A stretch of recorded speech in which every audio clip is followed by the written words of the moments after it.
Okay, guys. So the boss is currently on lunch break, so it's time for the intern to have a little say on this podcast. And I thought I'd tap you guys into a bit of Movember and more about what's going on this month.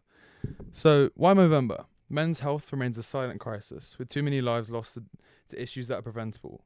For example, every minute a man dies by suicide, and I think that's one too many. Movember isn't just about growing a stash, it's about starting conversations that too often go unsaid. Standing up for fathers, brothers, sons and friends. It's about supporting each other, challenging stigma, and ensuring that no one suffers in silence. So this month, whether it's through fundraising, conversations, or growing a stash, I'm here to make a difference, and I think you guys should too. Share this around, donate, check in with men in your life, or simply start a conversation. And I think together that we can be the change for men's mental health and men's physical health. So, thanks, guys. Okay. That's good. Perfect. Perfect. Oh, wait. Oh. The voices have returned. Back from the break. We get into it too much. Yeah. Ooh, let's clock in for a day of work.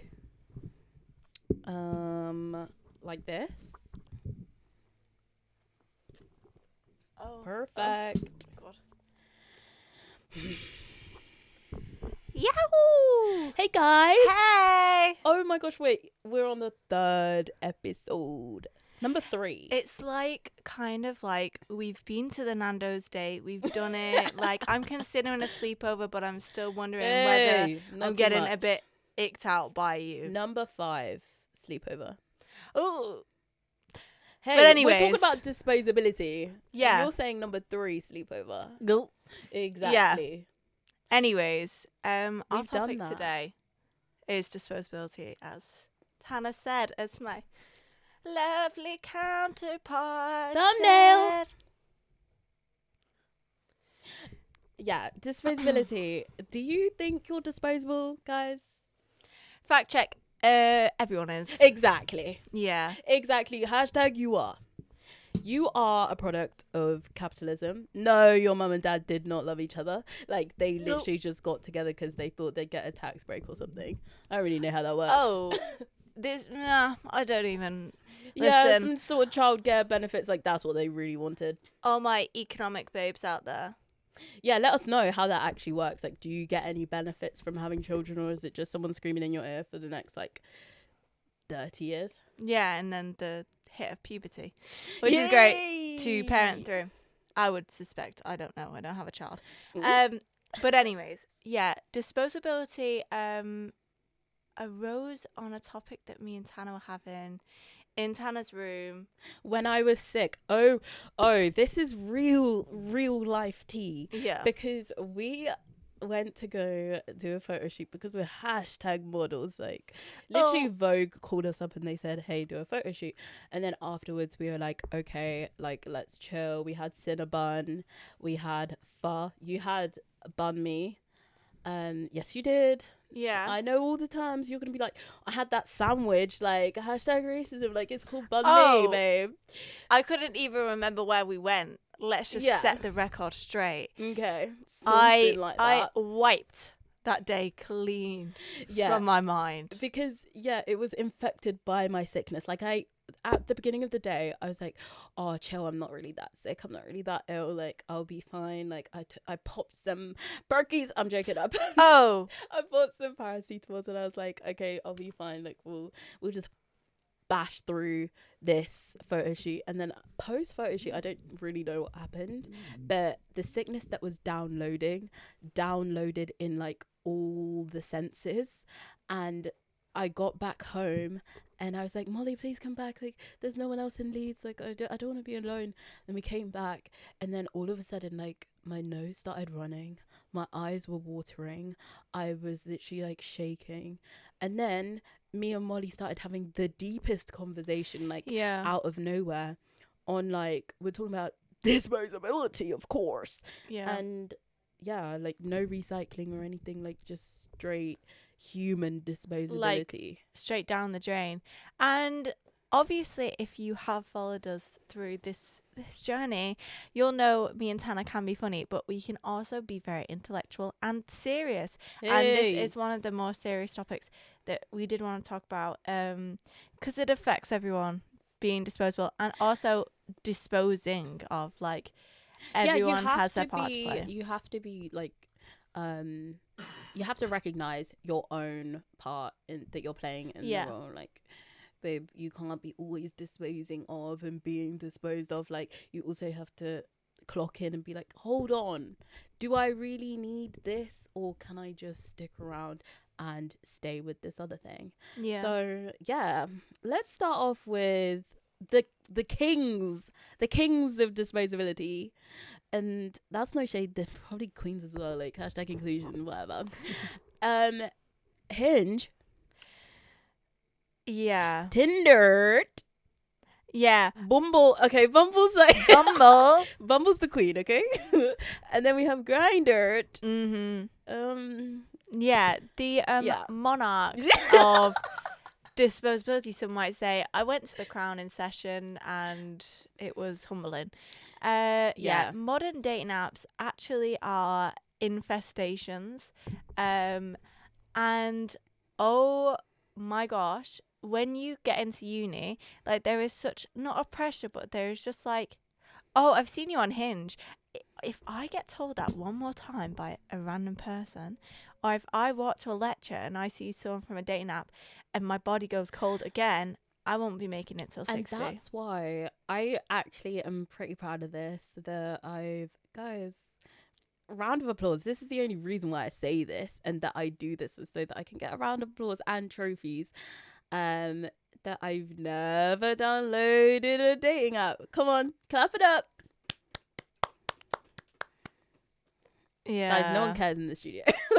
Everyone just looked down and was like, whatever the fuck. Like, it's like this a higher ground do you think you're taking right now? Yeah, it's like I am more on my of a high hill. horse. No, I'm on my high horse because, like, I can see you guys complaining. I'm like, listen, it sounds rough. That sounds really rough. Like, I can't imagine. Nah, but dating app validation is just like, if you've been on a dating app, you'll know. It's like a different genre of validation. But, like, my thing is, won't a story, like, do that for you? Eh? No, it's just... I guess with, like, Instagram, like, if you actually want to, like, I feel like dating apps is your space to properly thirst trap. Because if you're on Instagram, you can't treat Instagram like a dating app, by the way. Yeah. But, like, if you're properly thirst trapping on the Instas and then, like, your mum replies going, love this photo, like, you're just gonna like, oh, it hit, but it just, like, it hit a target that wasn't even in the path. It just murkies the whole atmosphere. Like, yeah, you just can't even see straight anymore, and you're like, well, mum, you said that and so did Tyler. Like where do I draw the line? And also, like, is Instagram for the hoes or for my relatives? Like, you know, so that's where dating apps come in. It's just like this safe space, so they say. But it's actually not a safe space. Yeah, it's not. And it is at the forefront of disposability and kind of like allowing yourself to be disposed of and disposing yourself. Because tell me why I'm putting on my favorite pictures of myself where I'm actually thinking, look at me showing a personality. I've got friends. I like animals. I go out. I'm studious. Like, I'm showing all these aspects of myself. And then someone's like, oh God, look at that. Left. And literally swipes. And this is the most, like, this is the scariest thing of it all, is that it's like a literal swipe on your own presentation of your character and things that you like about yourself, in hopes that someone will be like, yes. But I don't know, the action of, like, someone swiping across you, and literally imagine if someone did that to you in person and just moved past you after you said all these different things that you're interested in. I feel like on the apps you have less of a responsibility to be a good person, because obviously it's normal to swipe on everyone. Yeah. But I don't know, I feel like it's so heavily contextualize, if you take it out of the context and you try to apply that to real life, would you swipe past someone after they did a whole presentation on the things that they like to do and, you know, what they do on a Sunday?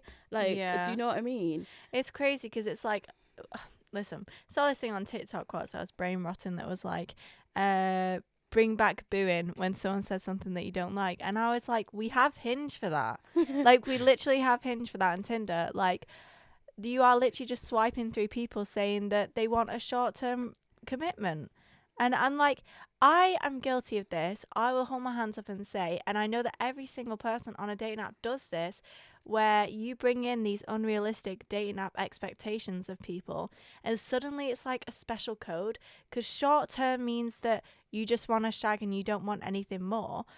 But like, what happens to people literally just wanting short term commitment and just they're going on a gap year soon, so they only want a little bit of But commitment. I don't get that, in my opinion. Well, it's like some people want to experience a relationship but can't guarantee that they will be in it for the long haul, because, you know, sometimes life happens and you don't want to restrict yourself by that. I understand that. But it's like the lingo that dating app has established now is actually just like, oh my gosh, it's so...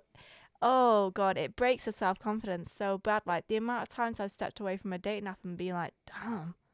That was a rough 20 minutes. Yeah.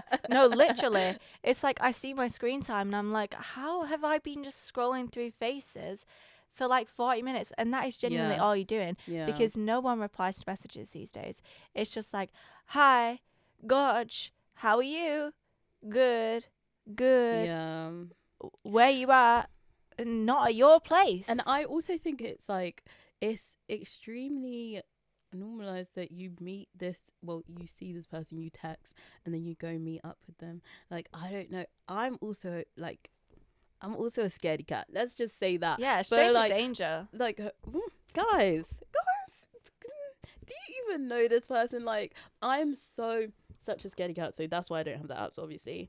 But I don't know, just to know that you only like knew this person from talking for a couple of days, and then you go like see them in real life, and then you're like bound to them for a good like hour and a half. Like, they could be fine, like a normal-ish person, but then when you get there, they're just like, I don't know, maybe unfunny, and you have to sit through like different jokes and stuff like that, and you just have to power through because you met like, you couldn't even vet them through like meeting them in person. And I find that difficult. Ayana, you have some facts for us on the dating scene.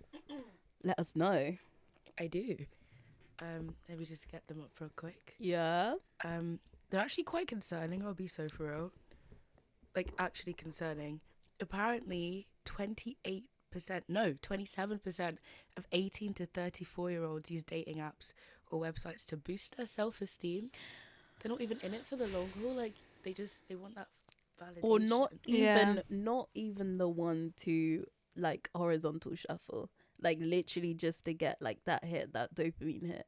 Is literally, okay, the kings that were like, oh, I don't really have TikTok, I have Reels. Okay, I don't really have TikTok or Reels. I just kind of just chill. And then they have Hinge. Like, that's the same thing. Like, you're not fooling anyone. Yeah. And it's like, also, listen, a lot of people find their long-term relationships through dating apps, which I'm like, you know what, that is actually so impressive to use the app to its full extent and use it for what it's intended of. And to all them couples, I wish them a good luck and, like, you know, good luck in their success in the future, because it'll come. Salty. No, it'll come, and I wish that was me, but it'll come. No, but it's like, the thing is, I completely lost my train of thought, but it was like, oh my gosh, dating apps just don't feel like anymore you're actually in it for a date. Like, yeah, which there's is crazy. no dating, like, guys, actually, but also I feel like it's half our fault. Like, we are going to the sexy dating apps. Like, who's we?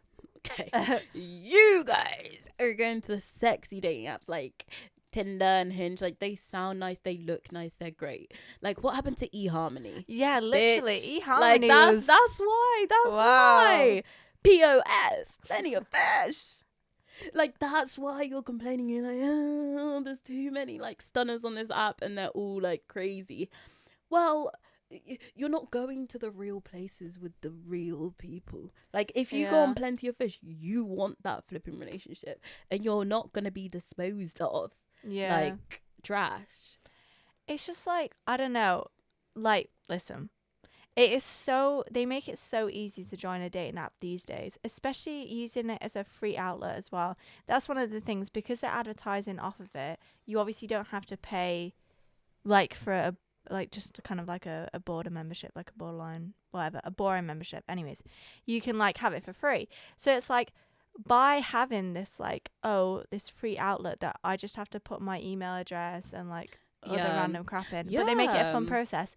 It is like you're opting in to just like allow yourself to be disposed of, which is the modern dating world. But especially on something like Tinder and Hinge, like, it is fickle out there. Like, it's actually so easy to just be dismissed. Because before, it used to be like a whole thing. Like, if it was that one crazy uncle who had not found love, and then they'd go and set up an appointment for someone else to put them onto a website to find love. Like, it was like a whole process that you had to get someone else involved in order for you to, like, just to make sure that you're serious. Now, there's nothing serious about it. Not that everything has to be, but like, I don't know. I feel like with the way that they're marketing it, as if it's like a dating app for serious people, and then you find unserious people there, like, your marketing's all wrong. Yeah. Hire me. I had someone saying to me the other day, 1 kilometer away. I wish you were 0 kilometers away. Okay, and I 1 replied kilometer with, away. Which website was this? This was Tinder. And I replied with, that was 1, 2, 3 movies. Stalker. And then he said, what did he say? He said, well, you can always turn off your location, darling. Kiss. Ooh. Okay, number 1. Tinder makes it a requirement that you can't turn off your location. It's always visible for every platform. What? And it's just to connect you with people around you, because you can have passport mode, which is like, basically, usually it's for people who are cheating. Recognized a few couple people on there who definitely are in relationships, and they're on passport mode, and you can kind of jump from city to city even without being in the city. But say if I was using the dating app from Leeds, it would say 1 kilometer away from you, or like, it knows my location. It's required most of the time. And this man was saying turn it off, and I just replied back and I was like, it's actually required. You can't turn it off, darling. It's just a fact. Quoting back to him with a kiss. So annoying. Actually made me want to delete the app, because now I just go on it to laugh. But that is me disposing of people again. It's like, you know, you're also taking part in the culture industry. Yeah, 100%. And it is just like, if you have Hinge or Tinder and you're not like kind of begging for a relationship at the moment, or like not actively looking, it's just like you have the app as like something on your phone, like something like to do game. in between like other another social game medias. on your phone. You're treating it like it's Candy Crush, like in between you watching something on TV on Channel 4, you're like, literally the lecture goes a bit dead and you're like, oh, Harvey from Manchester, and it's like, no. Get real. Yeah, it's just real. like, it's an epidemic. Wait, I wrote some really moral dilemmas. No, I didn't. I lied just then. But this is what brought me back, was dating app depression. And like, I've known so many people that have had dating apps and gone into like this, like, just pit of just like disappointment from dating apps. Shout out to one of my closest friends, actually. She was on dating apps and basically was saying that like, it just is like, like, you feel compelled to open the app because it's on your phone, and then when you do open it, it's like you're matching with people that you don't feel as though you should be compatible with based on appearance. And it like, it is true. It's like, no, there's no way you just called other people on the app ugly in the nicest way. No, that's You're like, it's so true. Like, basically, in my psychology, I'm just not compatible with you, like, aesthetically. No, it's like, nah, this goes back. It's true. No. Okay, let me go back. Basically, there's this psychology theory that you go for people who you think, so basically mentally, everyone kind of ranks themselves out of 10, and then it's like you'll go for people who you think fit that standard. If they're too good looking, you're immediately going to think, oh, I have no chance with them. If you classify them as ugly, like, you're not going to go for them because you're going to be like, classify them as ugly. But well, this is where types come from and stuff like that. Yeah. But it's like you like look for someone of equal like standard to you. So then when a dating app offers you someone who's just found you pretty and is just like, oh, let me take the plunge, and you see them and you're like, oh, like, get out of the plunge, please. you immediately think, is that how people see me, like on the same level? Are we doing this as like a dream thing? And that's like your whole perception of like image and stuff like that is completely warped, not even to yourself but to other people as well. And it is just like this vanity that you become obsessed with, like seeing people genuinely just for their looks. And also with dating app depression, a lot of people can end up getting like genuinely harassed, and then you're scared because you know that this person is in your city and like you can see them anywhere, so it's just like another outlet for you to like, obviously you're putting yourself out there, and then you get harassed when you're putting yourself out there. Like whatever I was talking about before with the swiping past someone in person, like having the idea of someone harassing you after you're trying to put yourself out there to find love is crazy.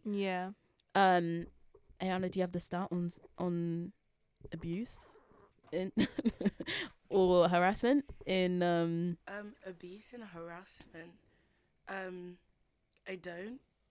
We'll give you some time. Give me some time. We'll give you some time. But yeah, I'm not calling for everyone to delete dating apps because, like, listen, I put my hand up. I am the worst offender of it. Like, I will judge people. Like, I know that people judge me. Like, but you just kind of have to recognize when you're in that cycle of like we are the problem, and like I'm just allowing myself to be disposed. Also, this eats in my head. It did. I feel like I'm putting too much pressure on myself, but it's like I'm also just immediately disposing of like the love story that I thought I'd have and like my love life, because like I've grown up thinking that I will have like a meet cute with someone, and so it's when I go on these Hinge days or whatever, I'm like, I actually don't want you because we met through a dating app, and that just wouldn't be cute to say to people. Like I feel that's my opinion. That's actually crazy. That's a crazy like point as well, because I know so many people that like if they do meet on a dating app, like to their friends they'll be like, oh, we met here. Like, no, you didn't. But there's still like a weird stigma around it, and I don't know, I find it like I find it almost endearing that you both wanted love and you found it. Do you know what I mean? Like you both were intentional about that to download the app, and then you found it.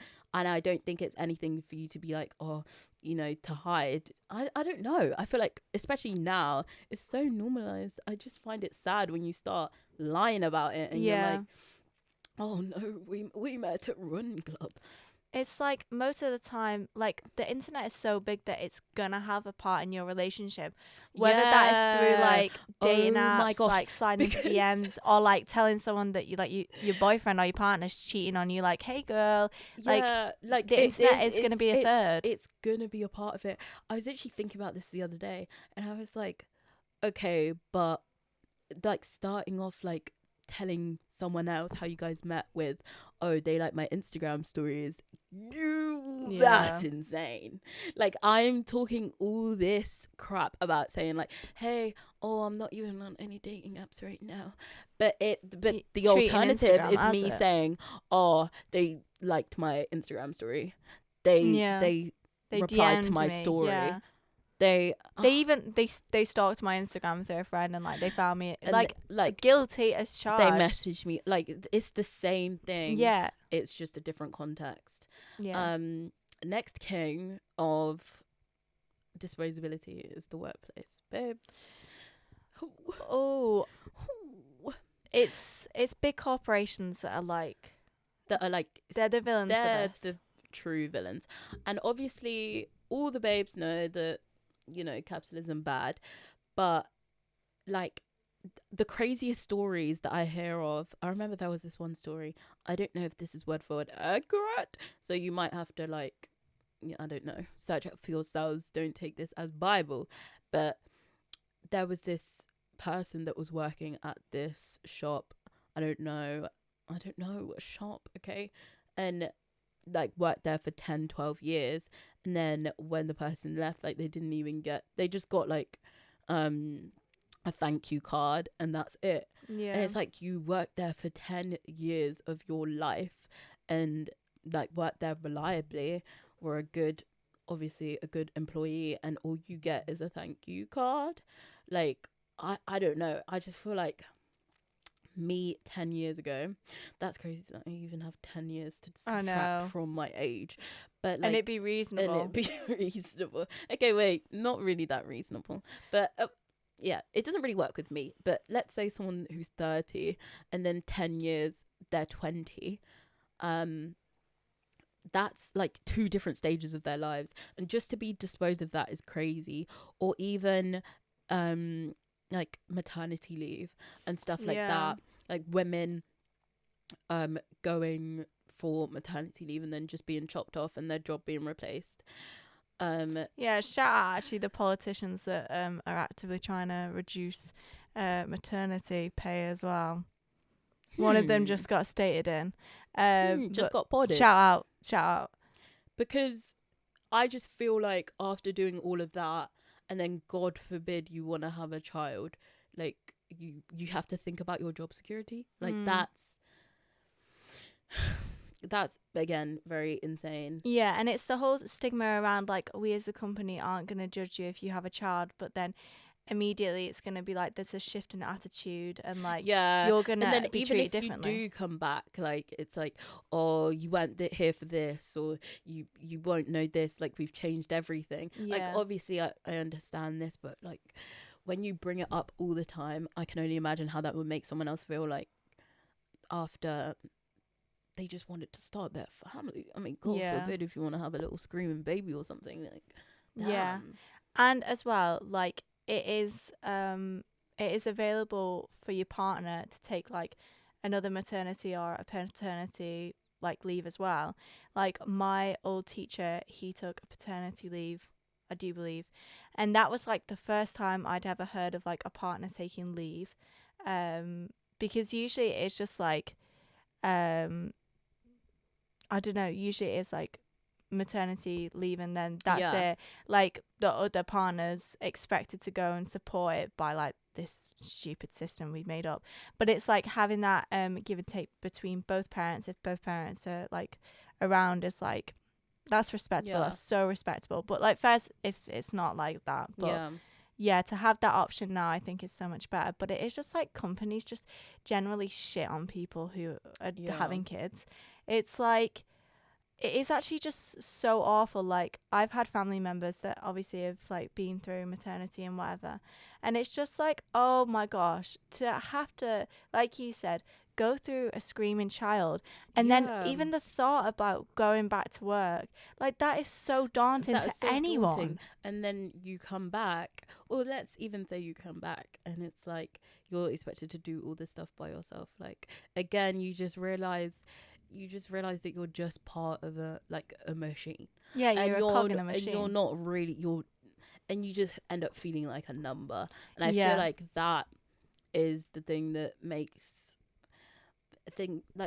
life less enjoyable, when you don't feel like you're really valued in like your place of work. Like, do you know how many hours you spend at the workplace, and then to not feel like you're valued? Well, I'm not saying that every single workplace needs like a slide into the meeting room like they have at Google HQ.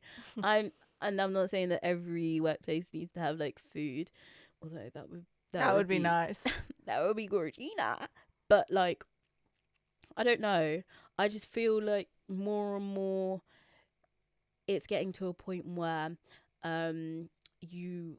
to be valued in your workplace is rare, and it's like such a great thing if you actually come back from work saying, hey, I enjoyed work.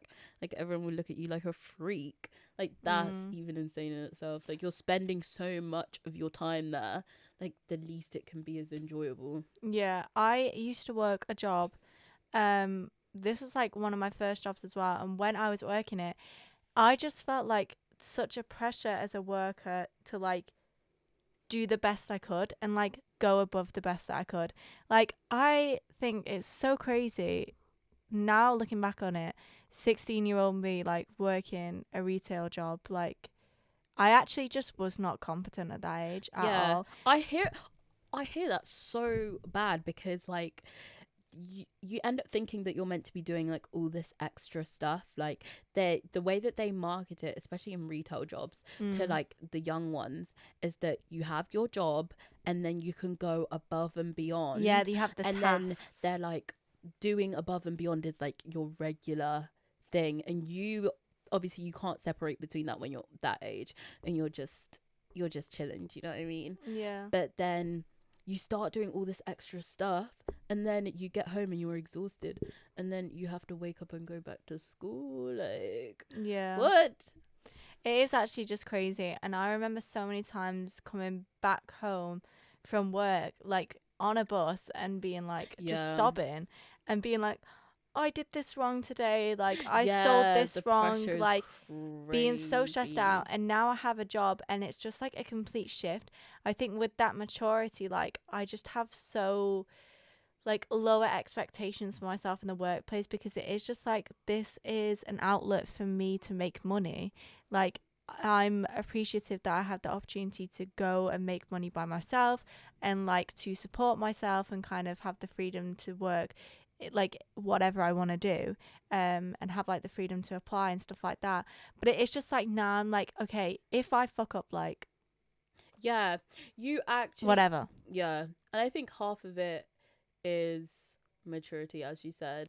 In general, once you get older, you realize that things are really not that deep, and I guess that's like, I don't know, it's a little bit sad, because that's like a difference of perspective, of course, because when you're younger you see the world a bit more in a serious way, and then when you get older you're just like, oh, we're here for a little bit and then we're gone. Like, it's not that deep.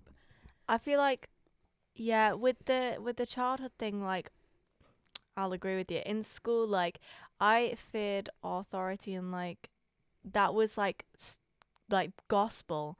Whatever a teacher said, that was gospel. Like, it didn't matter whether I disagreed, or it didn't matter whether I knew that I was right. Like, what they said went, and kind of like, there were so many moments in school where I'd been told off, and like it clung to me, like the telling off. But then it is like growing older, and like coming back to the topic, being able to dispose of that, and kind of like recognize situations in your life that like aren't actually deep.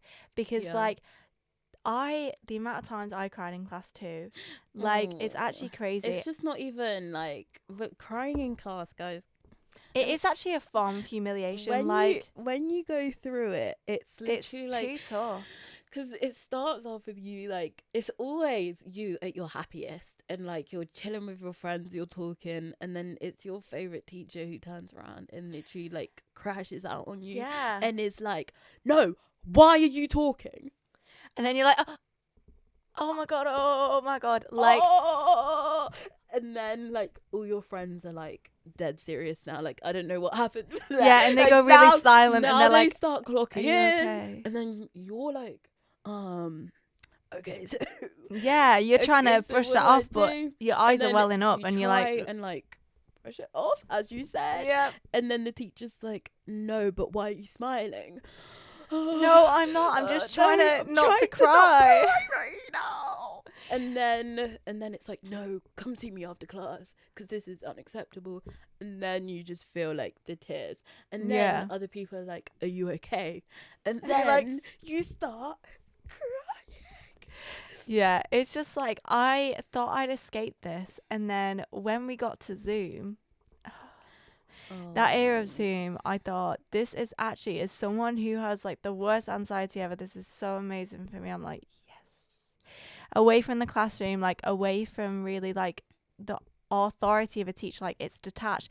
But no, it actually like lingered into my house. And it was like, I remember in RE, religious studies, one of the teachers I had for GCSE, she would like, oh my gosh, she would out me so bad in podcasts, in the Zooms, and be like, she would give us these scenarios and be like, so what would you do if?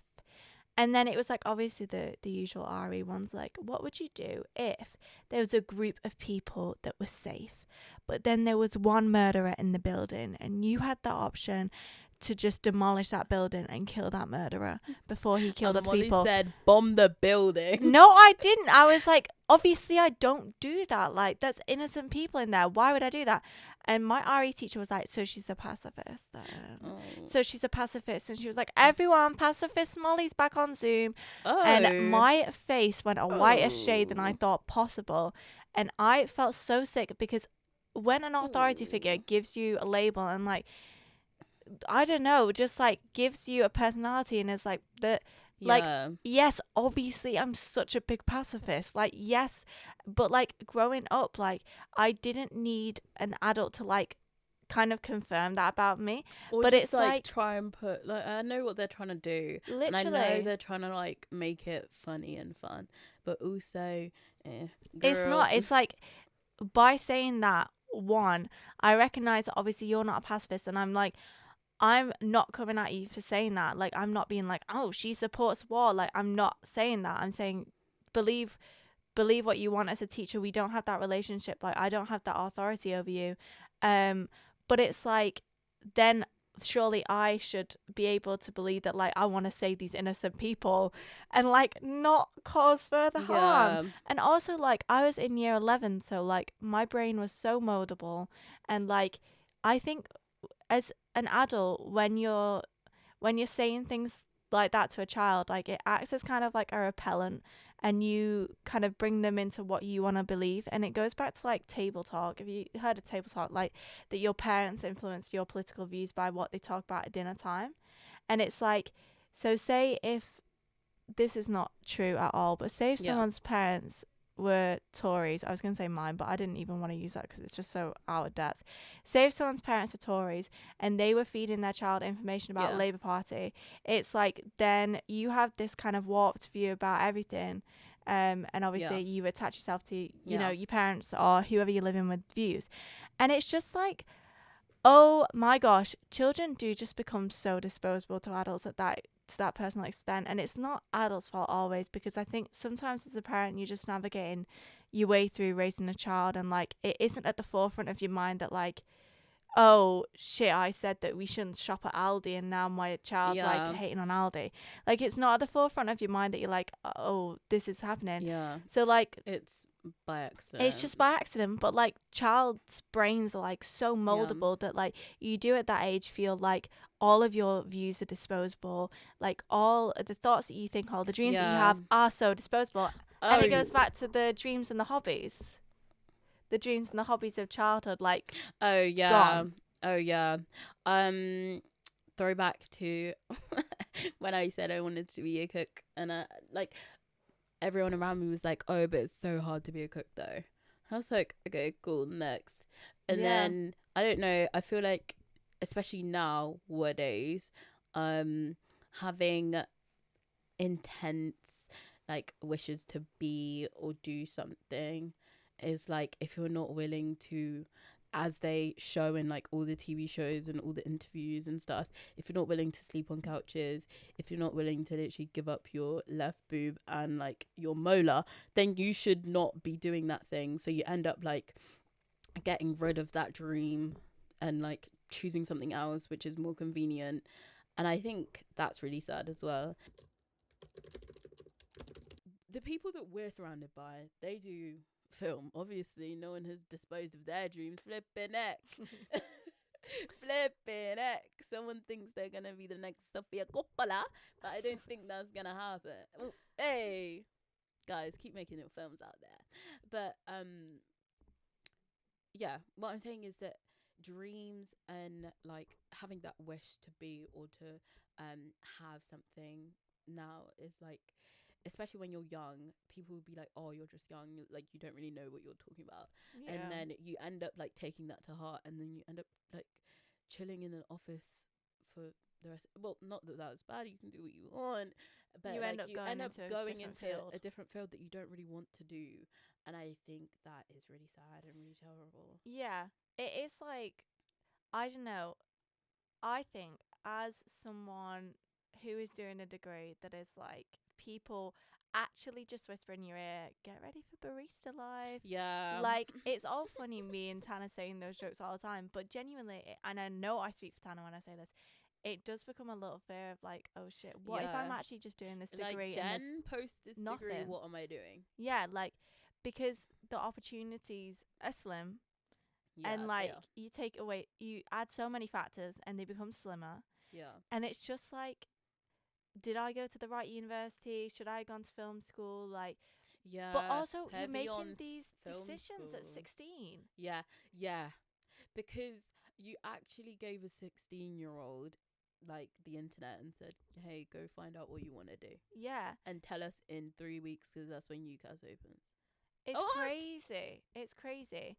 It's like I'm applying for my like placements right now, Yeah. and it's like, to read a description that if my mum would have told me like literally 2 years ago, if she would have told me that I had to do all those job requirements, I would have been like, ew, get lost. Like, Yeah. I'm literally still playing Papa's Pizzeria. Yeah. And it's like, right now I'm like, did adulthood like creep up on me?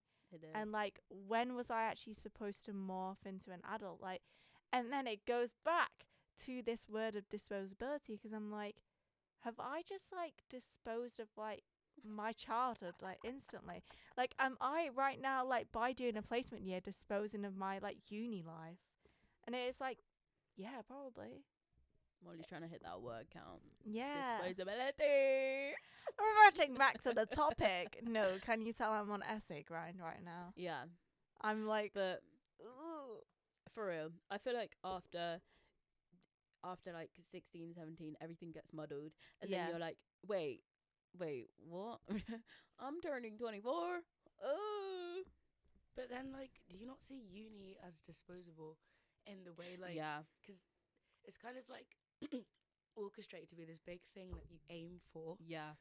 where like your dreams will be cultivated and you'll find the way and the gateway and the right people Yeah. to do it, and you get here and you're like, oh, there's like thousands of us, Yeah. and like we want Yeah. the same things, Yeah. but like, are we gonna get the same things? Yeah.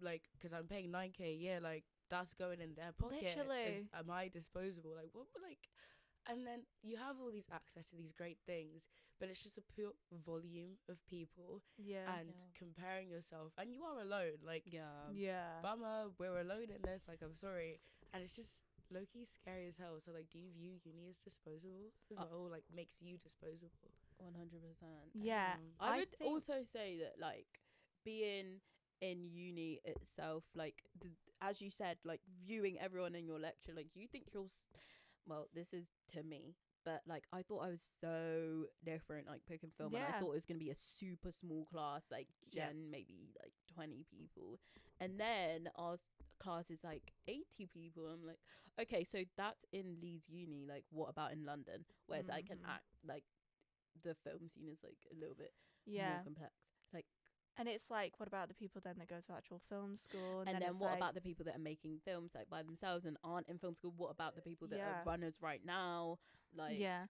And it is just like, there is a TikTok trend going around that's like, me at 3, like napping when I should have been making connections.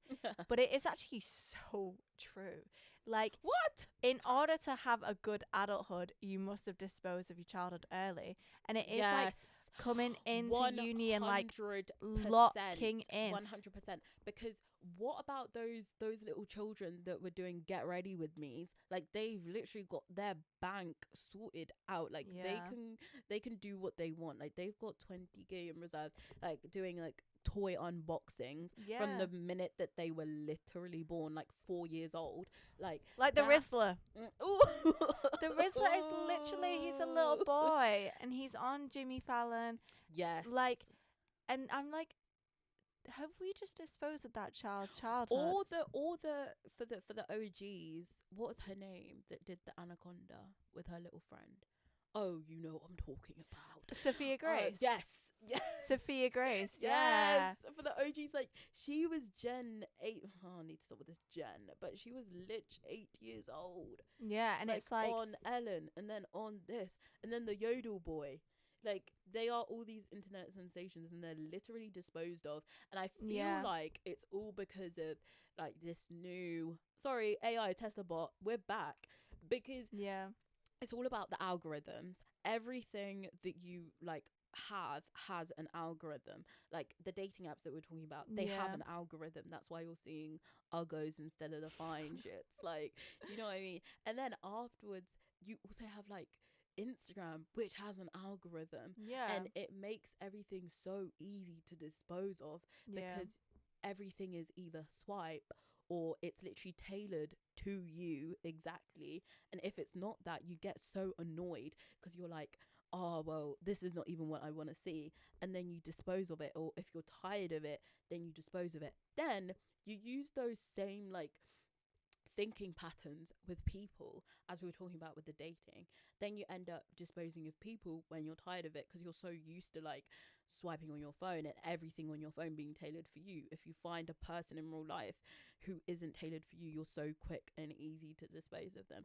And I feel like that's why things like, oh, my ex, that's why it's trending, because people are so ready to like let people go because they feel like there's gonna be more out there, which is obviously what the dating apps are like presenting to you. And Upstairs Neighbours do an insanely good episode on this, and they're talking about how like it's the illusion of like, I can't remember what the what the term was, but it's like the illusion that you have more, and that like, because obviously you're continuously swiping, Yeah. it makes it seem like it's never, the Hinge app is never going to go, oh, you've done all your, well, I actually don't know. They might do It that. says like there's no more in your area like widen by 1 km. Exactly. But it's like, but then you can widen it. Exactly. You can realistically just carry on. Yeah. And yeah, in that sense, I feel like everything is just becoming so techie in that way. Like, Yeah, everything's limitless, so Yeah. therefore like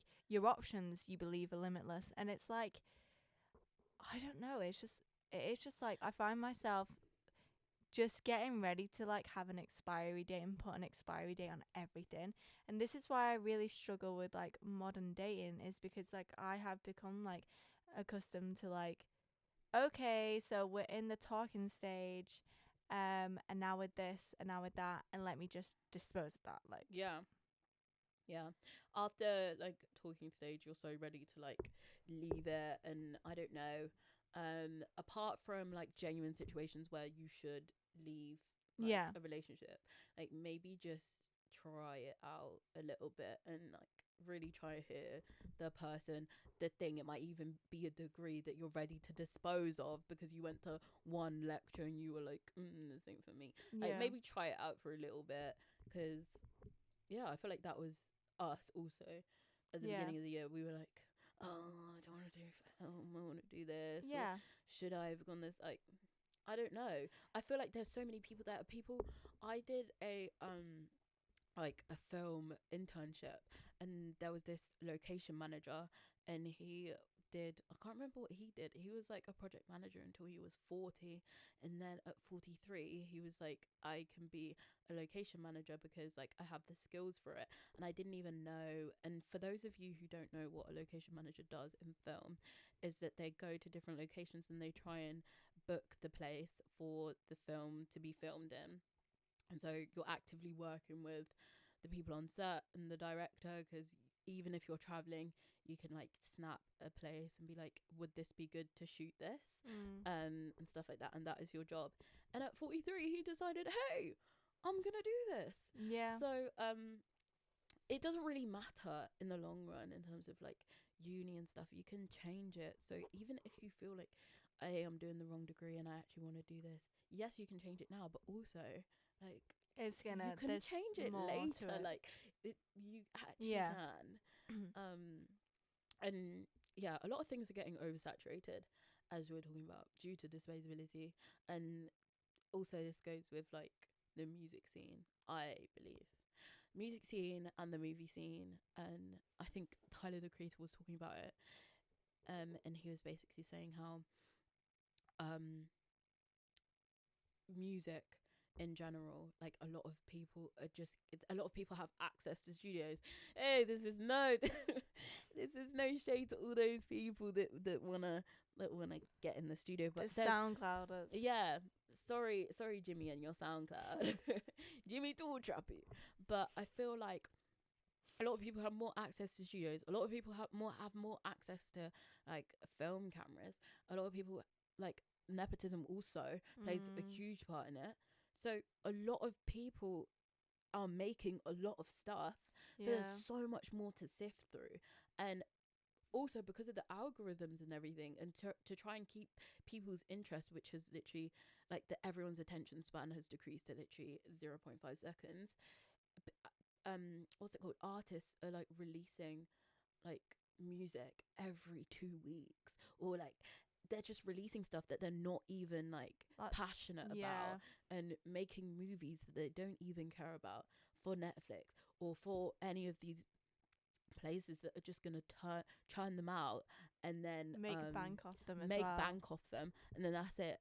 Like, I've heard so many artists lately going, my manager told me to make this song for TikTok, like, so that the song can blow up on TikTok, and then people can discover them through TikTok and then loop back to them and try and listen to their other songs.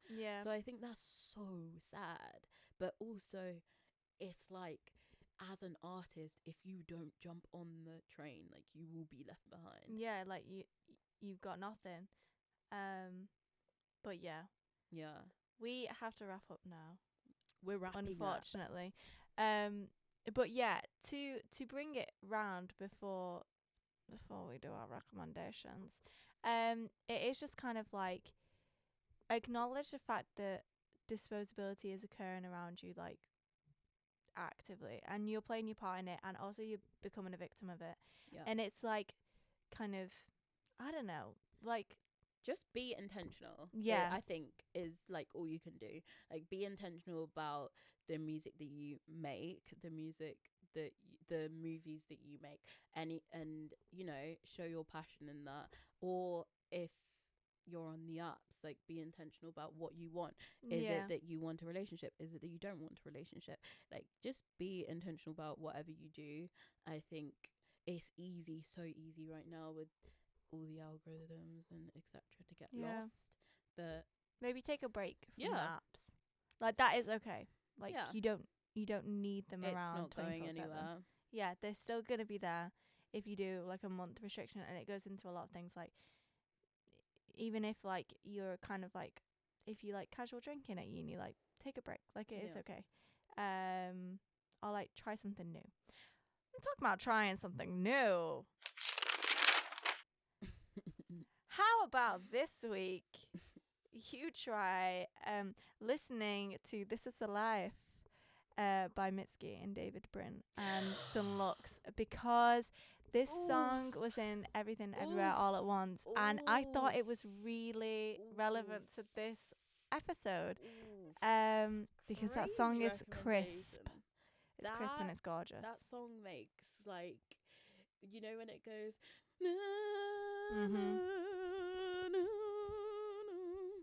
work of art. And then also caring where you live. Like, I don't know, I got a new mop for our house the other day, and it brought me joy.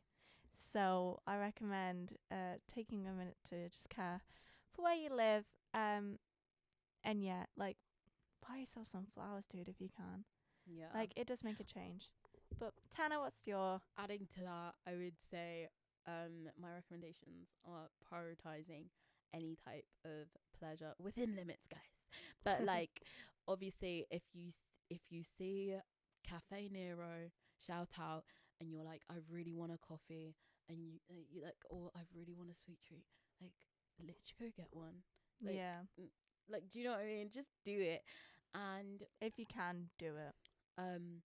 My other recommendation is be a film bro. I watched Taxi Driver this weekend. That soundtrack goes insane. And so, like, literally be a film bro, watch Interstellar, and then come back to me. HR notice quickly.